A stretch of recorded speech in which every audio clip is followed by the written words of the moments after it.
Boa noite, irmãos. A paz.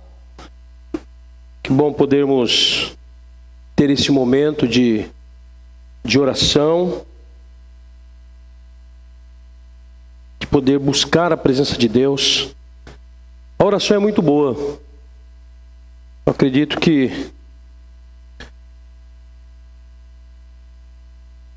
nós precisamos muito de pregação, mas precisamos mais de oração.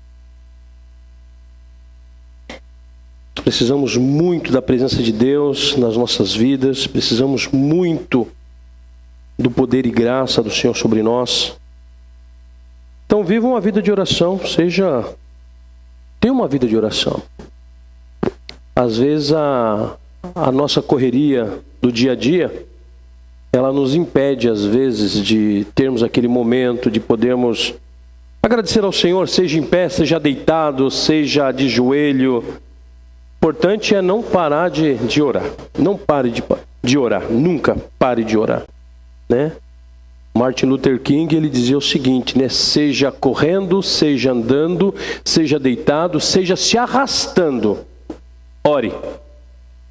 Então é importante que a oração ela é para a nossa vida. E eu quero, querido, baseado nestes estudos que eu tenho dado de forma bem intencional, depois alguém pega só uma aguinha para mim, eu esqueci de trazer uma garrafinha aqui, continuar falando a respeito do discipulado como uma missão da igreja.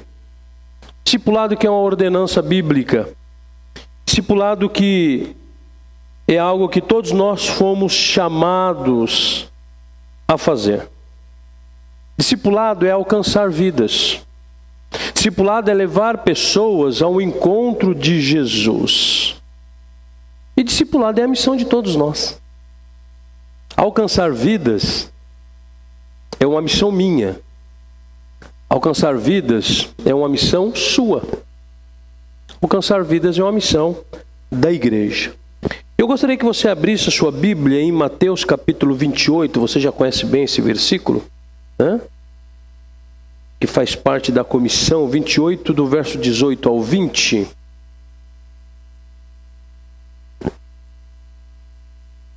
E depois um outro texto de Paulo, que aí eu posso ler para você, que está em Atos capítulo 20, verso 24. O texto sagrado nos diz assim: Então Jesus aproximou-se deles e disse: Foi-me dada toda a autoridade no céu e na terra. Portanto, vão e façam discípulos de todas as nações, batizando-os em nome do Pai, do Filho e do Espírito Santo, ensinando-os a obedecer a tudo que eu lhes ordenei. E eu estarei sempre com vocês até o fim dos tempos. Obrigado, meu irmãozão. Deus te abençoe. Temos nesse texto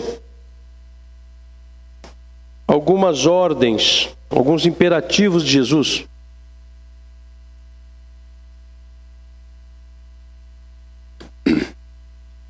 Temos no início dois verbos: ir e fazer.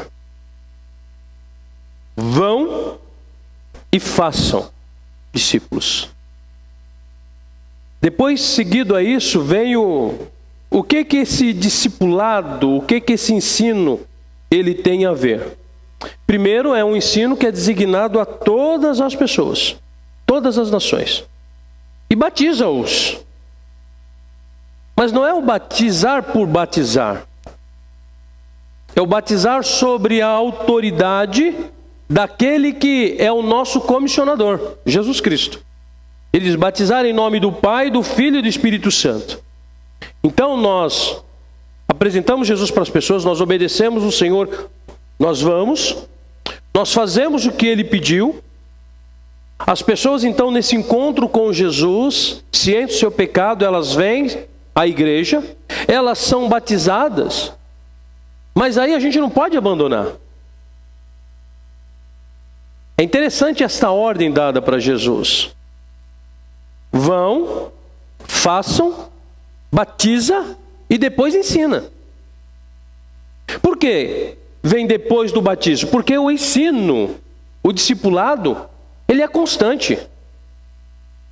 Discipulado, querido, não é apenas uma classe de escola bíblica dominical. Discipulado não é um integra que nós temos na igreja. Discipulado não é um aconselhamento, um curso com o pastor. Discipulado é uma vida. É aquilo que nós vamos, no decorrer da nossa caminhada, descobrindo a respeito do Senhor Jesus, que é o quê? Obedecer a tudo que eu lhes ordenei. E aí ele nos apresenta aqui a nossa bússola, o nosso guia condutor, que é a palavra de Deus. E parafraseando Jesus, quando Jesus está dando essa ordem, vamos dizer que ele fala assim: vocês entenderam? Quando vocês estiverem praticando isso, eu ainda coloco uma certeza. Não é uma esperança, mas é uma certeza no coração de vocês. E eu estarei com vocês até o fim dos tempos. O que acontece é que muitas vezes parece que a gente atropela um pouco isso aqui.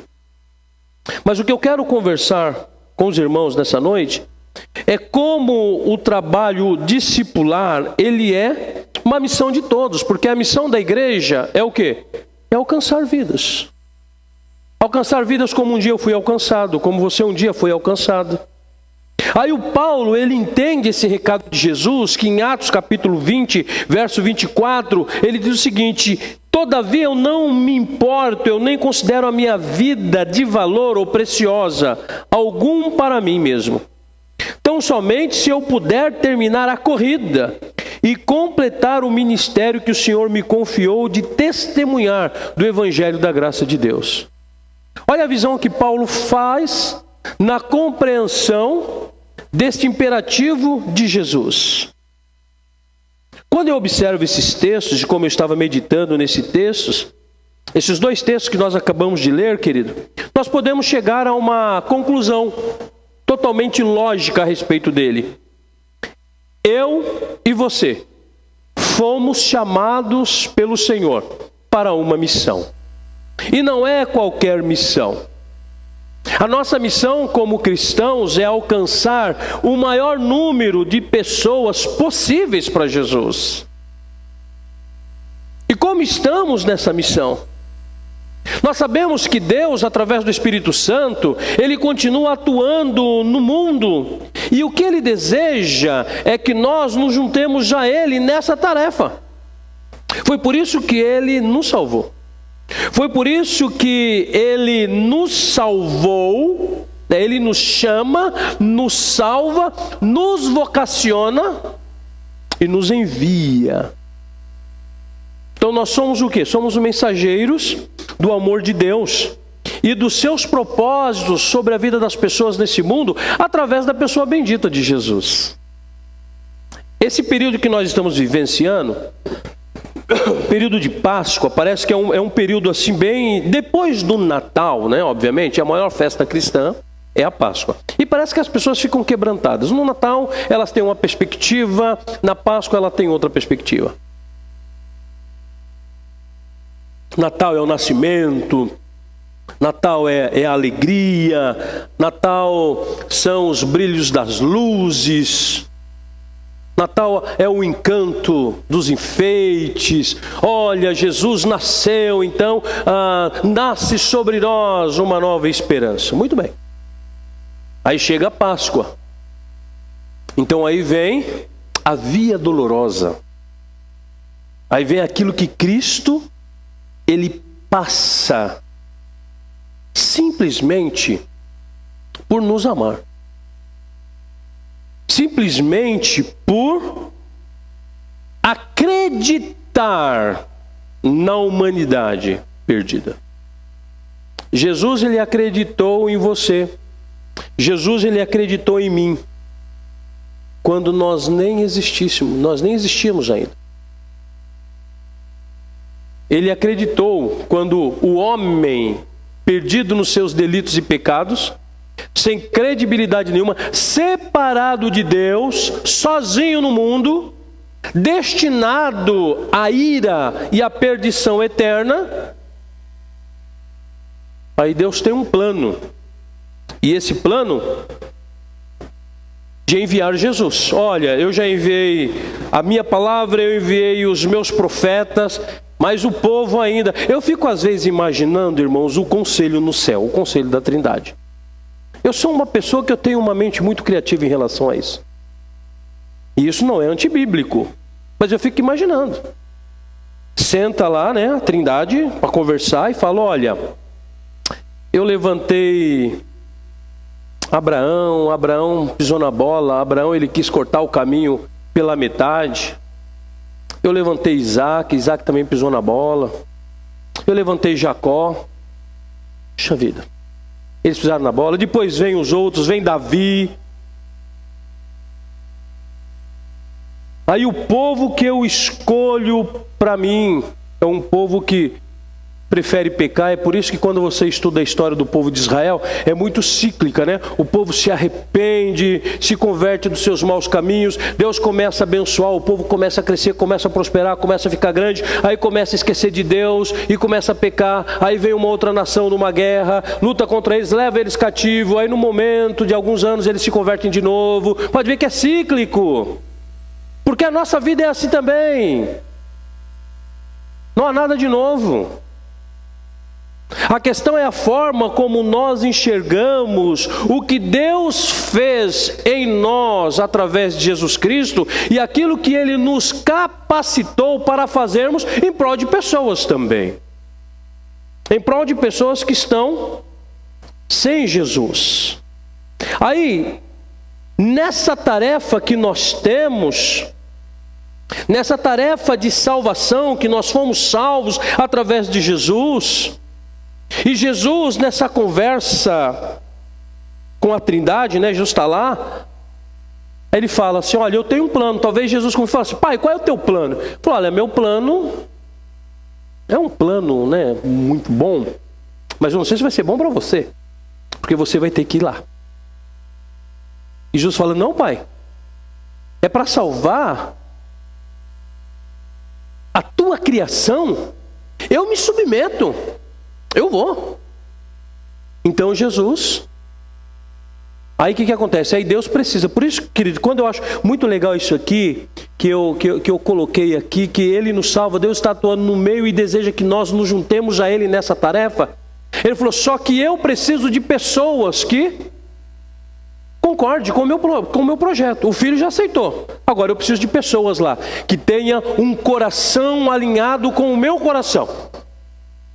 Aí foi quando veio um anjo, conversa com José, conversa com Maria. Aliás, primeiro conversou com a Maria, né? Você vê que sempre é a mulher primeiro, né? Conversa com José. Eles aceitam.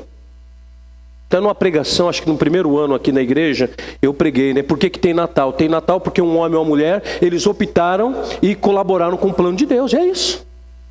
Aí Jesus vem, Jesus passa 3 anos e meio com seus discípulos. Jesus vive uma vida cristã intensa. Treina os seus discípulos. Diz para os discípulos que era necessário que acontecesse com ele em relação à sua morte. E Jesus vem e morre por nós.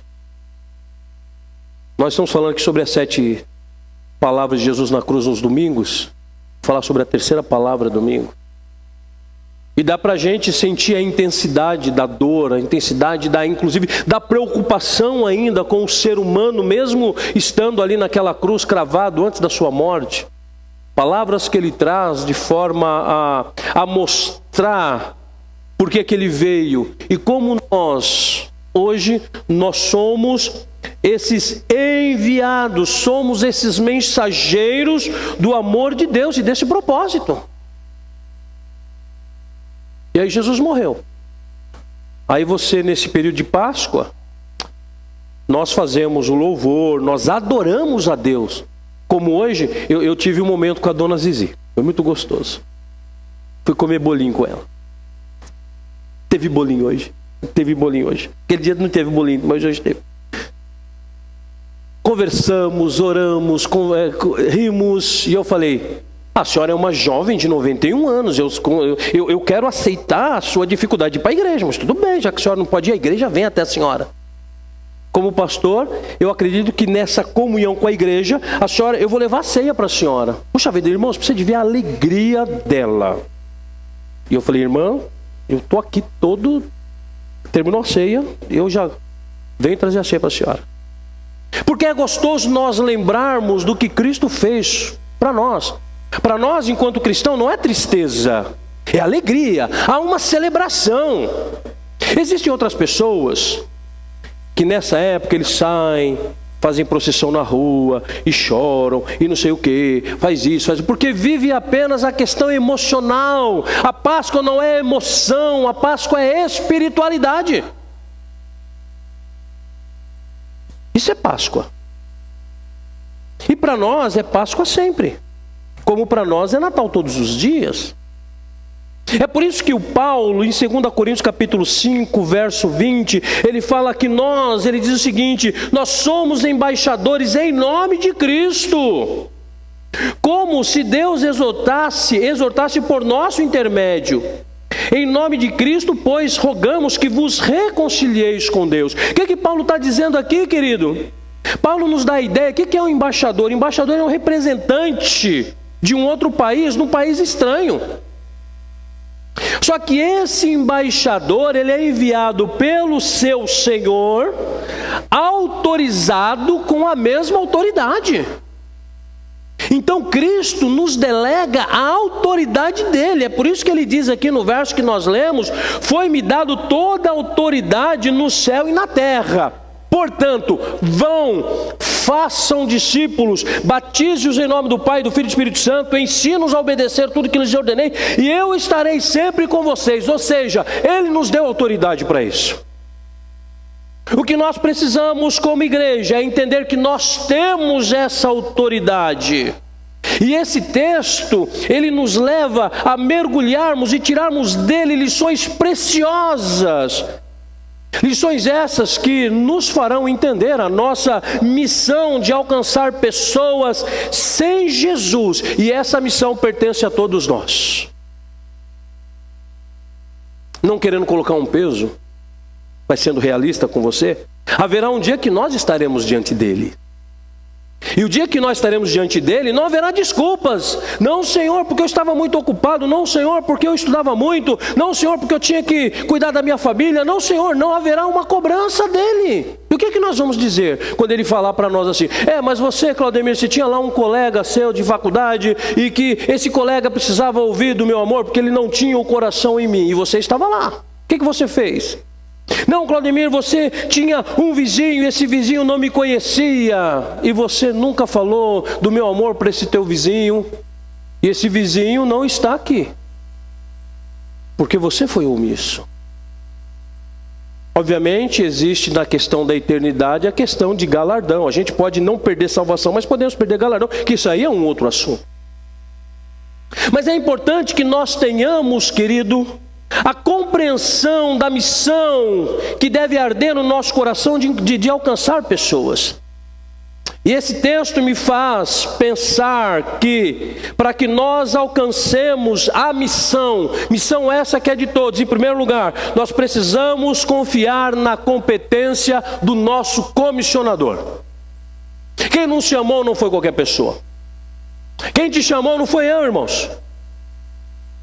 Quem te chamou não foi uma denominação, não foi um pastor, não foi um líder. Quem nos chamou foi o próprio Senhor. Foi o próprio que desceu a essa terra, que se humilhou, que sofreu, que padeceu, que morreu, mas que ressuscitou, para que nós dessemos continuidade à sua obra na terra.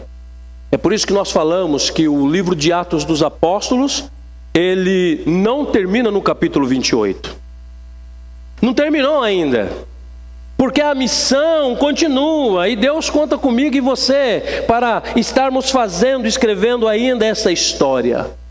Mateus 28:18 diz: Jesus se aproxima e disse: foi-me dada toda a autoridade no céu e na terra. Jesus aqui está nos afirmando, querido, toda a sua onipotência, toda a sua soberania universal. Nada existe fora do controle absoluto e soberano do Cristo que morreu e ressuscitou. Nada existe fora dele. E saber que isso está à nossa disposição, que através desse fundamento, que nós, enquanto discípulos, devemos ir e fazer discípulos de todos os povos. Assim como ele deu a ordem aos seus discípulos, essa ordem também hoje ela permeia a igreja, é o mesmo princípio, e esse princípio aplica-se a todos nós. Em cremos na soberania de Deus. Quando nós cremos na competência de Jesus Cristo, na competência dele que nos comissiona, nós não temos vergonha. Nós não ficamos como muitos para dar desculpa. Eu estou esperando o momento certo. Não, tem que esperar um momento para falar. Esses dias eu fiz um post. Aí alguém escreveu para mim assim: o senhor como pastor, o senhor não acha que esse post ele é um pouco agressivo? Porque, puxa vida, parece que ele ofende as pessoas que ainda não conhecem Jesus. Que era um post de evangelismo forte mesmo. Eu falei, por quê? As pessoas passam a vida toda ofendendo Deus, que se sintam ofendidas, sim. A ofensa ela é um confronto. Por que você está aqui hoje? Porque um dia a palavra de Deus confrontou o teu coração. A palavra de amor de um pai para um filho, no primeiro momento, ela parece que é uma palavra dura. Parece que dói a palavra. Mas depois nós vamos vendo que essa dureza vai trazer fruto para a gente. A questão é que nós somos chamados, querido, não para alisar o que Jesus não alisou. A questão é que hoje nós estamos pregando, parece que um outro evangelho. O evangelho não, que você é a fraqueza de Deus. Peraí, não, Deus não é fraco. Nós somos a coroa da criação de Deus. Não há fraqueza em Deus. Nós não somos a fraqueza de Deus. Nós somos a manifestação da graça e do poder dele nessa terra, quando, enquanto igreja, assumimos a nossa posição como igreja. E a igreja, ela é o quê? Voz profética. O que é voz profética? Voz profética é que, em amor, fala da obra de Jesus Cristo. As pessoas precisam saber quem é Jesus. As pessoas precisam aprender a respeito de Jesus. As pessoas precisam saber que conhecer a Jesus não é através de um filme. Ali são imagens criadas muitas vezes, porque eu acredito que a crucificação de Jesus ela foi mais forte do que aquilo. Um dos filmes que eu assisti a respeito da crucificação de Jesus, que para mim ainda, ele chega um pouco mais próximo, mas a minha imaginação ainda é pior, foi o filme que Mel Gibson fez, A Paixão de Cristo. Eu lembro que eu assisti aquele filme no lançamento. Na época era DVD ainda. Mal saiu o DVD, eu fiz questão de comprar e fui, passando na igreja, passando por um amigo, passando por outro. Falei, nós precisamos ver isso. Aí as pessoas, não, isso é muito forte, nossa, como passar um negócio? Querido, Jesus passou, foi pior do que isso. Quando nós entendemos a missão e a competência do comissionador, uma das primeiras coisas que nós vamos tirar da nossa mente é o romancear que nós fazemos a respeito da morte de Jesus. Agora, quando você ler a palavra de Deus a respeito do que Jesus ele fez por amor a nós, e você chorar, sentir no teu coração, sentir na tua alma o verdadeiro sacrifício de Cristo, aí você entendeu, porque você não romanceou. Porque a impressão que dá é que não foi nada, é apenas uma historinha que nós estamos ouvindo, como ouvimos Branca de Neve e os Sete Anões. Não. Não é uma ilusão. Aconteceu. E aconteceu com propósito. E esse propósito continua. Esse objetivo continua. A segunda lição que eu aprendo desse texto, que para nós alcançarmos a missão, que é a missão de todos, nós precisamos compreender o coração e a dimensão da tarefa que nós recebemos. E qual é essa dimensão? Mateus 28, 19. Vão e façam discípulos de todas as nações, batizando-os em nome do Pai, do Filho e do Espírito Santo. Note que Jesus não está dizendo aqui, olha, vai para o mundo e começa a recrutar um monte de crente e encher a igreja de pessoas. Não é isso que ele está dizendo. Jesus não nos dá essa ordem de recrutar crente e encher a igreja. Jesus está ensinando para que sejamos maduros. E um crente maduro, ele vai gerar um outro crente maduro também. Um crente que ele não vai se iludir com qualquer tipo de mensagem. Penso que um discípulo que é um seguidor, ele faz do reino de Deus o seu tesouro. Ele renuncia ao mundo. Ele renuncia a tudo aquilo que o separa do seu Senhor, por amor a Ele, guardando as suas palavras. Um discípulo maduro de Jesus é aquele que, quando o pecado bate na sua porta, ele diz: alguém vai lembrar dessa musiquinha que eu vou cantar. Assim, não adianta bater, que eu não deixo você entrar. Quem tem acima de 40, o Milton já deu um sorriso aqui, né, Milton? Não é verdade, Milton? Os mais jovens não lembram. O boiam, né?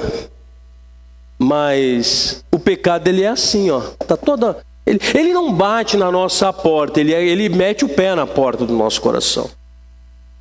Ele nos assedia. É por isso que nós precisamos compreender com o nosso coração, com as nossas emoções, com os nossos sentidos.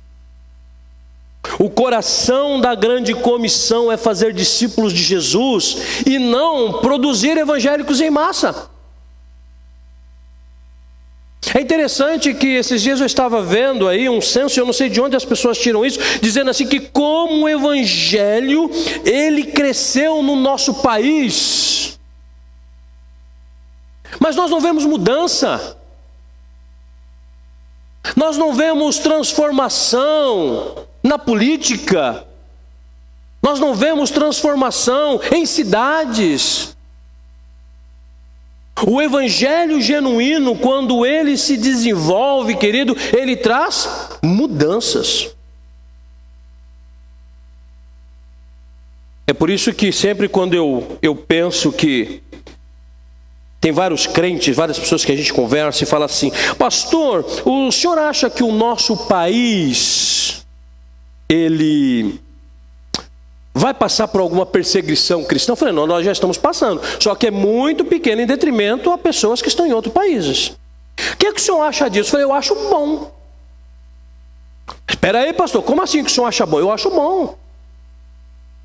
Como diz o pessoal, acho que é do norte, que ele fala, o pau tem que torar, né? Porque nós não oramos por avivamento. Você já estudou sobre as histórias do avivamento? Todos os avivamentos na história vieram depois de uma perseguição, porque o povo começou a buscar mais a Deus. O povo começou a clamar mais ao Senhor. Vivemos anos atrás aí a pandemia. E a pandemia, ela serviu, querido, para realmente dosar aqueles que realmente aguardam e esperam em Deus e aqueles que ficaram. Tanto que pós-pandemia criaram um grupo chamado Desigrejado. Pós-pandemia. Que as pessoas que não quiseram voltar para a igreja. São as pessoas que, na sua mente, não, agora eu sou a igreja, então eu vou ficar em casa. E criaram um grupo de desigrejados. Eu tenho um pensamento muito formado a respeito disso. Mas nós, querido, voltando aqui à questão da compreender, o que o nosso coração precisa compreender, a dimensão dessa tarefa. Quando pensamos na dimensão e de que a ordem é fazer discípulos de todas as nações, ou seja, onde houver um povo com sua língua, cultura, raça, ali o evangelho deve chegar. Porque Deus comprou com o sangue de Cristo aqueles que procedem de toda tribo, língua, povo e nação. E esses devem ser alcançados e discipulados. A questão é que muitas vezes, já disse aqui várias vezes, a gente transforma tudo em programação de igreja. A pessoa vem, entregou a vida para Jesus, ela já sentou ali, ela desceu no tanque batismal aqui, a gente larga ela na igreja e acha que ela está madura. Não! É por isso que o princípio é: vai, façam discípulos, batiza-os e ensina. O ensino, ele é por toda a vida. É isso que nós precisamos entender. Paulo, quando ele está na igreja de Corinto, lá no capítulo 11, quando nós falamos muito, inclusive quando ele fala a respeito da ceia, e dentro desse princípio da ceia, ele fala do discernimento que o cristão de Corinto deveria ter em relação a esse procedimento. Há um versículo que ele fala assim, não sei se é o versículo 26 ou 28, ele fala assim: é por isso que há entre vós muitos fracos, doentes e não poucos que dormem. O que Paulo está dizendo lá? Paulo está dizendo de pessoas que não conseguem ter o discernimento da obra de Cristo, o discernimento do que Cristo fez na cruz. E quantas pessoas há que nós conhecemos em que vivem como se a morte de Cristo fosse em vão. Então, queridos, nós fomos chamados, querido, para discipular. E às vezes nós queremos fazer tantas coisas para fora, só que há muitas coisas para fazer dentro também. Dentro também. Discipular pessoas que estão oscilantes na fé. Às vezes nós nos preocupamos com os que estão lá fora, mas há pessoas ao nosso lado, dentro da nossa igreja, que está com um problema familiar e nós precisamos nos aliar a ela em oração para ajudá-la. Há pessoas dentro das igrejas que estão, de repente, querendo desanimar, abandonar justamente o que está perdendo a sua esperança. Discipular, querido, não é só pensar no que está lá fora.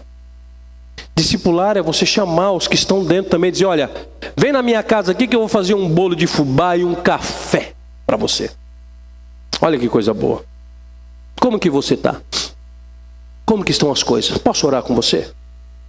Discipular é você chegar para alguém que você conhece e ver que essa pessoa pode não estar bem e dizer assim: vamos comer uma pizza e tomar um guaraná? Isso é comunhão. Aí você vai fortalecer essa pessoa e vocês dois estarão aptos. Vamos o seguinte, você tem alguém? Conheço, eu tenho um vizinho, cara, que está passando por um problema, ou que passou por um problema próximo, parecido com o meu. Vamos atrás dele? A igreja precisa entender isso. Às vezes nós achamos que é só ir lá fora, trazer e encher. Não é isso que Jesus pede. O crescimento saudável é aquele de fazer com crentes maduros. É eu entender que eu preciso, enquanto ovelha, gerar outra ovelha. Ensinar a outra ovelha a gerar outra ovelha. É o princípio multiplicador do reino.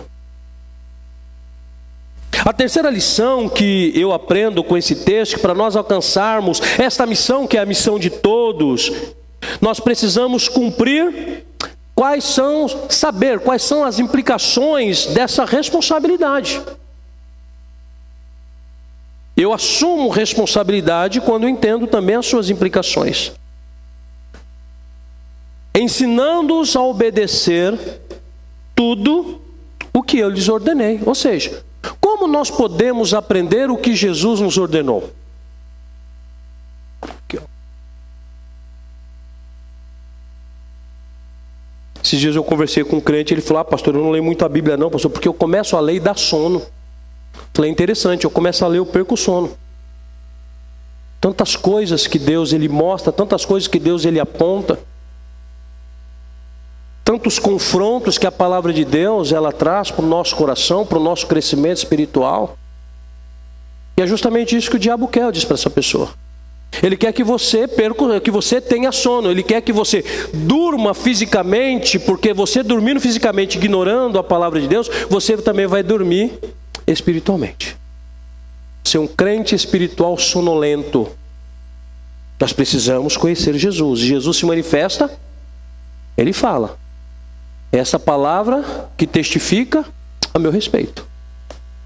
É a palavra de Deus que fala de Jesus. Quando eu penso, e coloquei aqui duas implicações.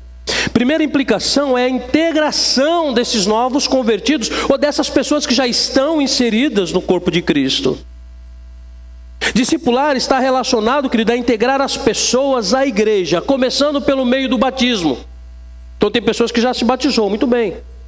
Agora nós precisamos integrar essas pessoas à vida da igreja. Tem pessoas que acham que a igreja não é importante.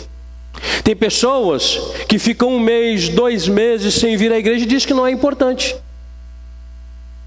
Tem pessoas que vêm um domingo, vêm 2 domingos, não vêm, porque para ela a igreja não é tão importante. Mas a igreja, ela é importante.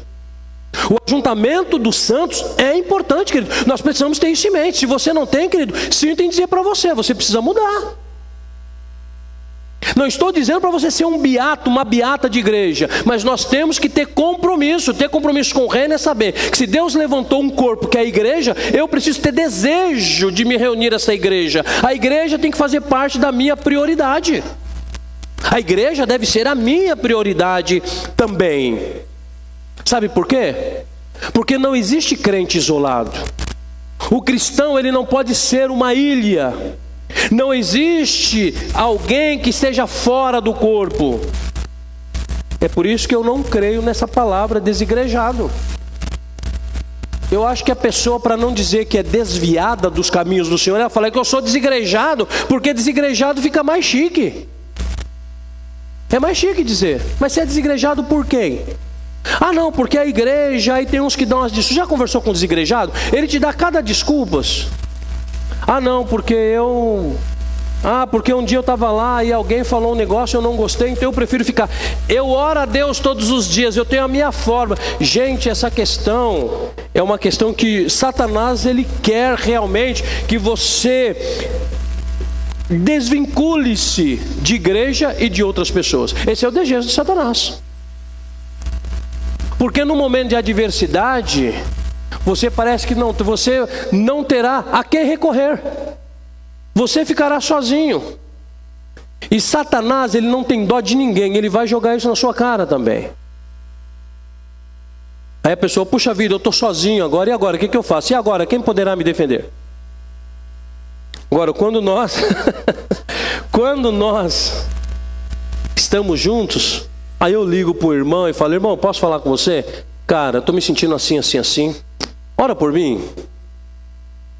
Vamos caminhar junto? Ô pastor, poxa vida e tal, não, estamos juntos e tal, não sei o quê. Irmão, isso fortalece. A gente sempre fala que juntos somos mais fortes. Peraí, mas não, eu estou desigrejado.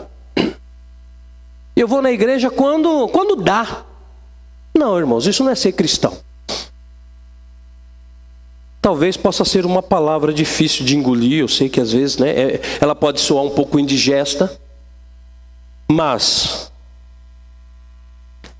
discípulo sem compromisso com a igreja, ele não sabe qual é o compromisso com o seu comissionador. Quando eu me converti, já disse isso algumas vezes para vocês, eu não tinha igreja, porque eu me converti dentro da empresa através de um versículo bíblico. Eu não tinha igreja, mas eu sentia que eu precisava de algo. Por isso que eu demorei mais ou menos 1 mês e meio para procurar uma igreja. Mas eu sabia que eu tinha que ir para um lugar para poder aprender mais a respeito de Jesus, para conhecer pessoas, para me envolver com pessoas, para me relacionar com pessoas.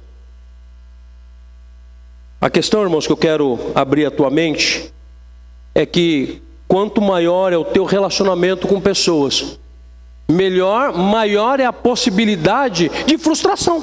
E aí? Mas é isso que traz crescimento para nós. Porque nós vamos tendo a certeza de que a nossa fé não está fundamentada num relacionamento humano. A nossa fé está fundamentada em Jesus. Não sei se felizmente ou infelizmente, eu aprendi isso muito cedo. E foi com um pastor de uma igreja que eu ia, recém-convertido.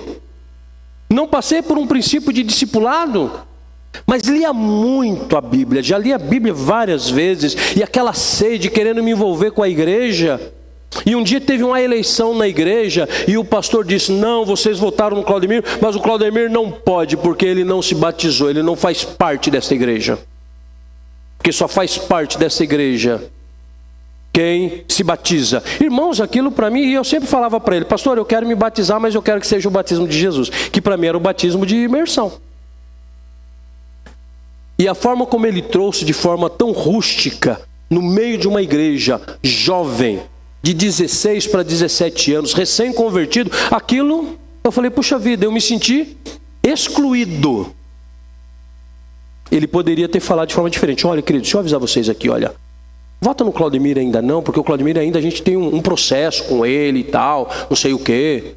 Não, foi minha primeira frustração. Foi. Ainda bem que eu me converti num canto, na empresa, crendo no poder da palavra de Deus. E se fosse num homem, se a minha fé estivesse num homem? E depois dali, meus irmãos, puxa vida, quase 25 anos de ministério pastoral, já estou com o lombo duro. Parece lombo de jacaré, bate e já cai. Não, nada que possa, de certo modo, fazer com que nós retrocedamos. Pelo contrário, são impulsos para o avanço. Então, meus irmãos, a primeira implicação é essa: fazer discípulos, integrá-lo. A segunda implicação é que essa comissão envolve ensino. Mas não é qualquer ensino, é ensinar o que Jesus mandou, é ensinar o que ele fez, é ensinar os seus princípios, é ensinar todas as coisas. E por isso que eu falo para vocês de frustrações, porque eu penso que ensinar todas as coisas não é ensinar só as agradáveis, mas toda a palavra. É mostrar que Jesus, ele foi o homem, nosso Salvador por excelência. Mas ele fala, no meio dos discípulos, ele falou assim: ó, um de vós é um diabo. Opa! Quando ele começou a pregar uma palavra mais forte, vieram seus discípulos e falaram: mestre, é o seguinte, ó, o pessoal aí está achando que a sua palavra está muito dura e eles estão rapando fora. Jesus olha para os seus discípulos e fala assim: olha, vocês querem ir embora também? Porque Jesus não tinha um compromisso com um homem, ele tinha compromisso com a verdade eterna, recebida do seu Pai. E nós precisamos entender, querido, que ensinar a guardar, ensinar a guardar não é apenas gravar na cabeça, mas obedecer. Não adianta as pessoas que chegam e citam versículo de cor para você. Esses dias eu estava conversando com um bêbado, e o bêbado começou a citar versículo para mim. Eu conheço o Senhor, é o meu pastor, e nada me faltará. Eu falei: puxa vida, só que Jesus é o teu Senhor?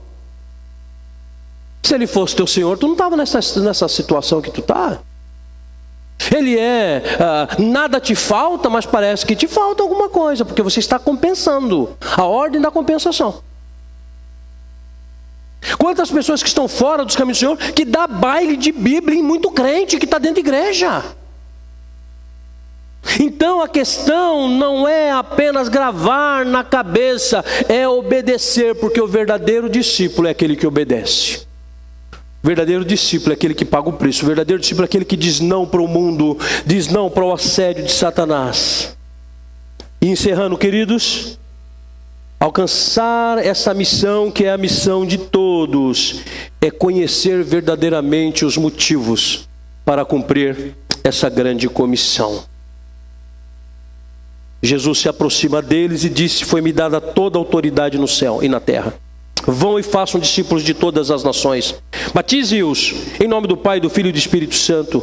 Ensina-os a obedecer a tudo o que lhes ordenei.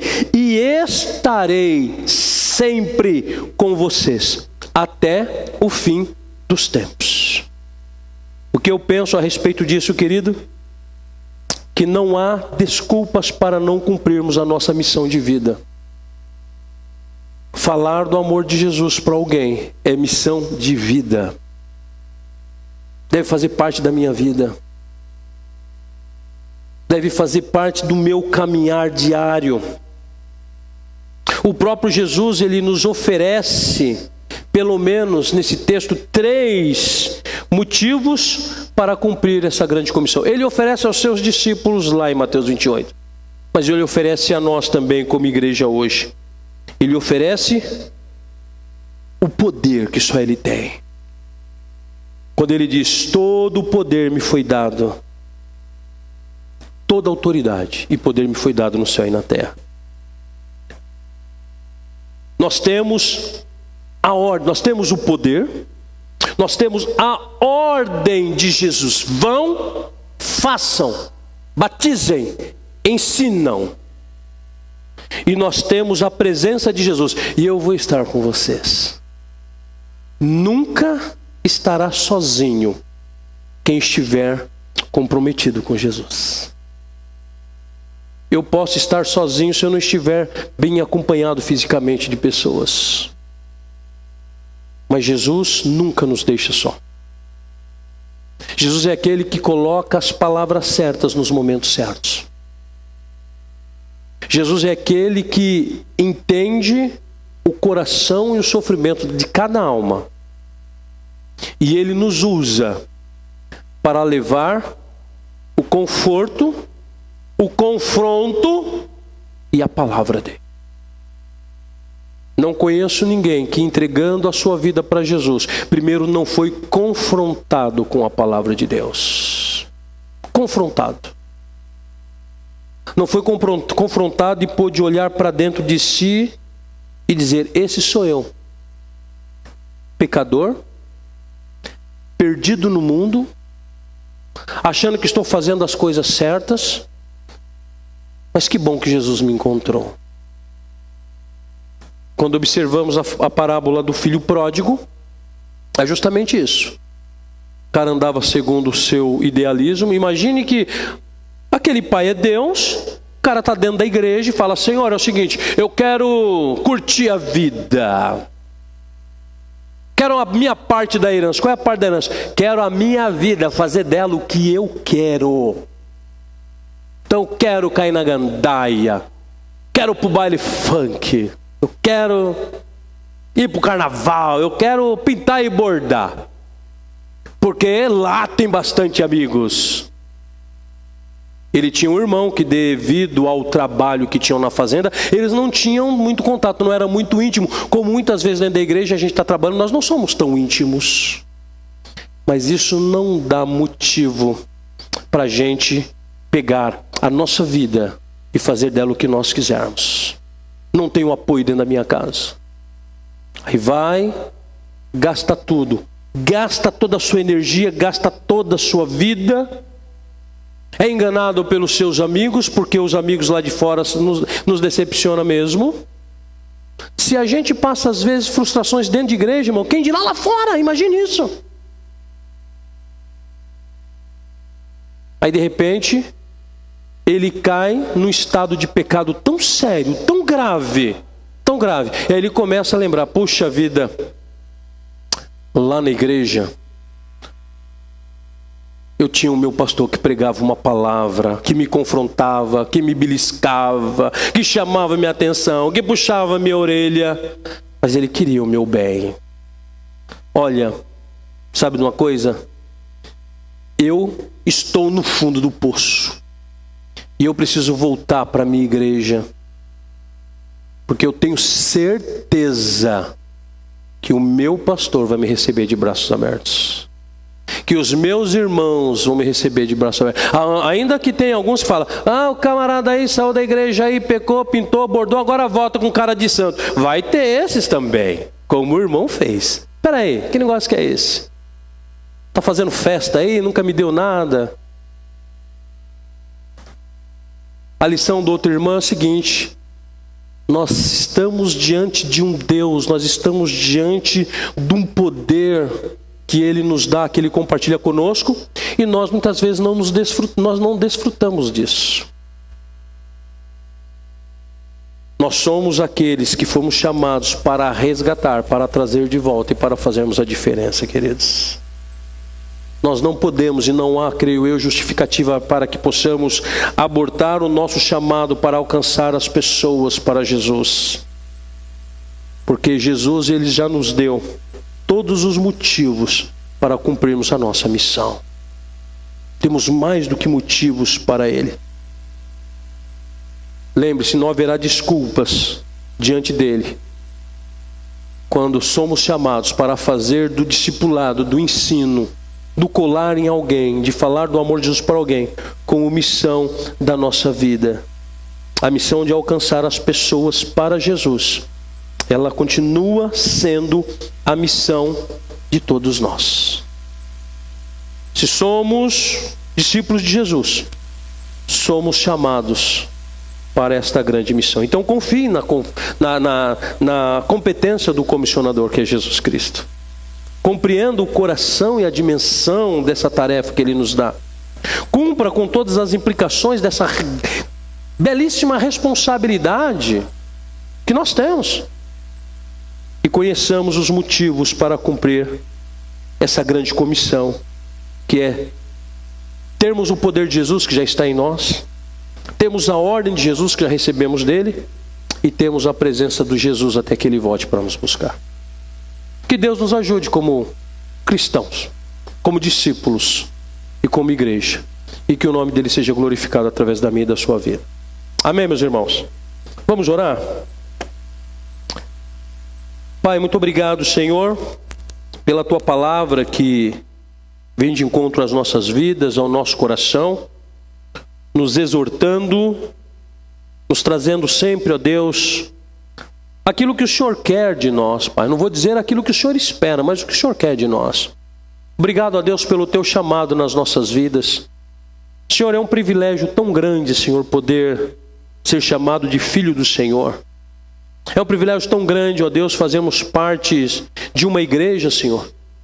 E louvado seja o Senhor, nós não somos perfeitos, a igreja não é perfeita, mas nós servimos um Deus perfeito, um Deus leal, um Deus que nos chama, nos comissiona, nos assume e nos promete que estará conosco em todos os momentos da nossa vida. Obrigado, Senhor. Continue falando poderosamente aos nossos corações. Continue sendo conosco, ó Pai Celestial, para que não sejamos falhos, Senhor, no chamado que temos recebido de Ti. E cada vez mais, Senhor, sejamos impulsionados e fortalecidos pelo Senhor. Que saímos daqui nesta noite, ó Pai, melhor do que entramos. Mas na certeza, ó Deus, de que o Senhor é o Deus de uma grande obra e tem nos convocado para uma grande obra. Leva-nos em paz para as nossas casas, nos guarda, nos livra de todo mal. É a oração que nós fazemos no nome de Jesus. Amém. Amém, querido.